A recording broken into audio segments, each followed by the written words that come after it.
Madame, monsieur, bonjour. Si vous venez seulement de nous rejoindre, 3 informations capitales. D'abord, c'est samedi aujourd'hui, au cas où vous ne le sauriez pas. Nous, c'est Télématin, et c'est le Télématin du samedi. Ça veut dire que nous sommes ensemble jusqu'à 10h. Ça, c'est obligatoire. Enfin, quand je dis 10h, en réalité, c'est 10h moins 5. Voilà. Avec Anna Reinhardt, nous allons vous parler de... Alors, si je vous dis une institution équestre, une institution nationale équestre, vous me dites... Cadre noir, et là, vous avez raison. Dire, bon, on l'a déjà fait dans Télématin, c'est vrai. Sauf que là, c'est une grande première. Qu'est-ce qui va se passer? En fait, ils sortent de leur mur. Ils sortent de leur mur magnifique, de ce cadre de Saumur en Maine-et-Loire. Hein, voilà, tout se passe dès l'aube dans la brume de cette région magnifique. Et ils sortent pour présenter cette fameuse tradition de l'équitation à la française qui est inscrite au registre du patrimoine immatériel de l'UNESCO depuis 2011. C'est vous dire, comme la gastronomie, quoi. C'est absolument magnifique. C'est un équilibre tout à fait particulier. Il y a d'autres grandes écoles en Europe, bien sûr, dans le sud de l'Espagne ou ailleurs. Qui, elles, ont déjà bougé. La nôtre, elle n'a jamais bougé. Voilà, elle bougeait moins et maintenant, elle va à la rencontre du public à travers la France. La prochaine fois, ce sera à Dijon, du 18 au 22 mars, là, au Zénith de Dijon. Et puis, ça continuera de tourner. Magnifique spectacle. Et c'est magnifique parce que l'équitation à la française, c'est l'équilibre exact entre la puissance incroyable d'un cheval qui fait une cabriole et derrière le calme parfait. Alors qu'en Espagne, par exemple, on pousse, on énerve l'animal, etc. On pousse sur les nerfs. C'est très beau aussi, mais c'est très différent. Là, il y a une sorte d'élégance. Ça, on impose. C'est pour ça qu'elle est reconnue à travers le monde. Donc le cadre noir, créé juste après les guerres napoléoniennes, parce qu'il y a tellement plus personne dans les rangs de la cavalerie française qu'il faut vite reformer. D'ailleurs, on s'est dit, il faudrait peut-être qu'ils soient un peu meilleurs à cheval. Et c'est là qu'on a décidé de les former. Donc les tout meilleurs sont là. C'est civil depuis les années 70.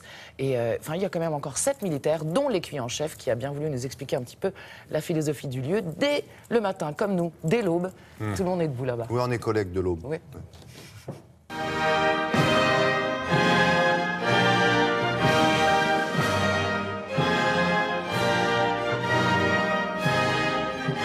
Le cadre noir est porteur de l'équitation de tradition française. Et c'est le thème qui est au cœur de ces galas. Et c'est aussi cette équitation de tradition française que l'on enseigne à nos élèves à l'école.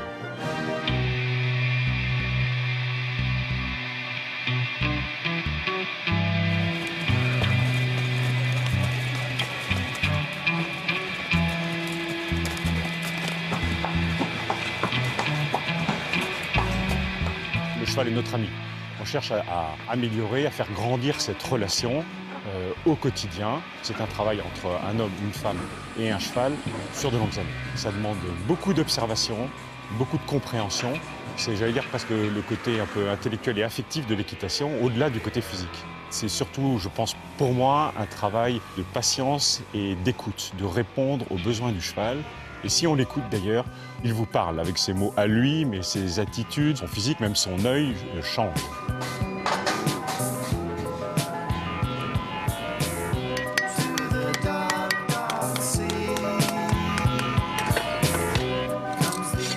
Un cheval, c'est un animal qui est craintif, à la base, qui aime beaucoup la routine.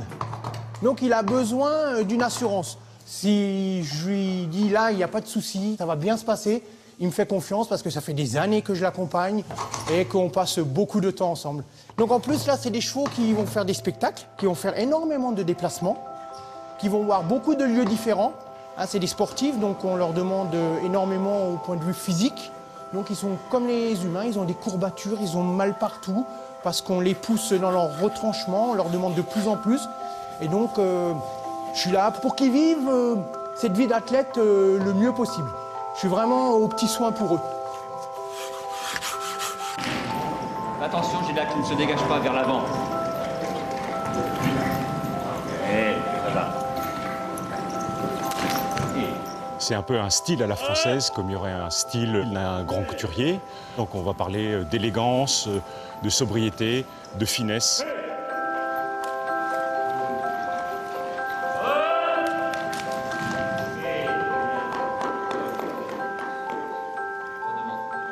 Le cadre noir a la particularité de présenter beaucoup de collectifs, en particulier le travail des sauteurs, donc les chevaux qui font des courbettes, qui font des croupades. On est la seule école à faire ça en collectif. C'est beaucoup plus difficile parce que ça demande une synchronisation. Il faut que les chevaux fassent un mouvement rapide au même instant. Bien, ça c'est bien. On s'aligne, on s'aligne. Ok. Ouais, c'est bien pour le contrôle, c'est bien.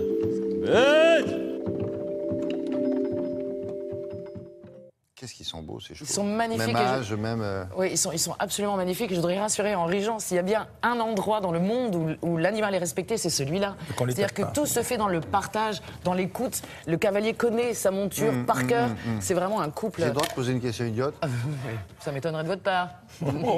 Bah, j'avais tort de dire ça parce que je trouve qu'il n'y a pas assez de femmes dans le cadre noir. Ah, il y en a.